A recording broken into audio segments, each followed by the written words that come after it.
যারা কখনো crypto sell করেন নাই তারা প্রথমে বাইন্যান্সে আসবেন। আমি বাইন্যান্স দিয়ে দেখাচ্ছি। এটা প্রায় সমস্ত এক্সচেঞ্জে এটা সেম, তবে ওয়ালেটের ক্ষেত্রে একটু ডিফারেন্ট আছে, সেটার জন্য আমি আলাদা ডেডিকেটেড ভিডিও দিব।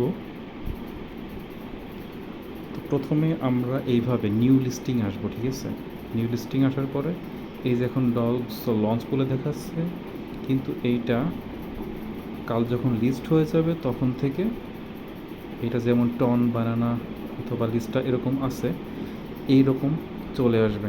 তো আমরা প্রথমে ডক্সের ভিতরে ঢুকবো, যেমন আমি টন দিয়ে দেখাচ্ছি।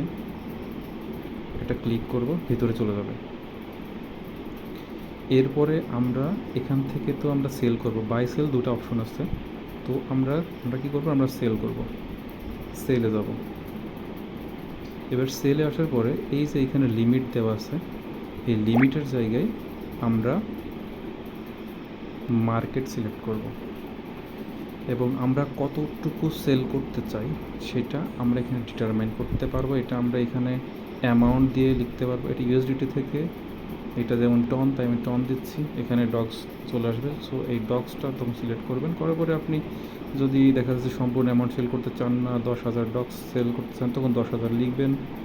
অথবা আপনি যদি সম্পূর্ণ সেল করতে চাই, তো এই যে এইখানে একটা অপশন আছে, এই যে এইটা আপনি চাইলে 25% বা 50% বা চাইলে 100%, মানে সম্পূর্ণ একবারে সেল দিতে পারেন। এরপরে আপনি ক্লিক করবেন, এই যে সেল টন এইখানে না, এখানে আসবে সেল ডক্স, তখন লেখা থাকবে।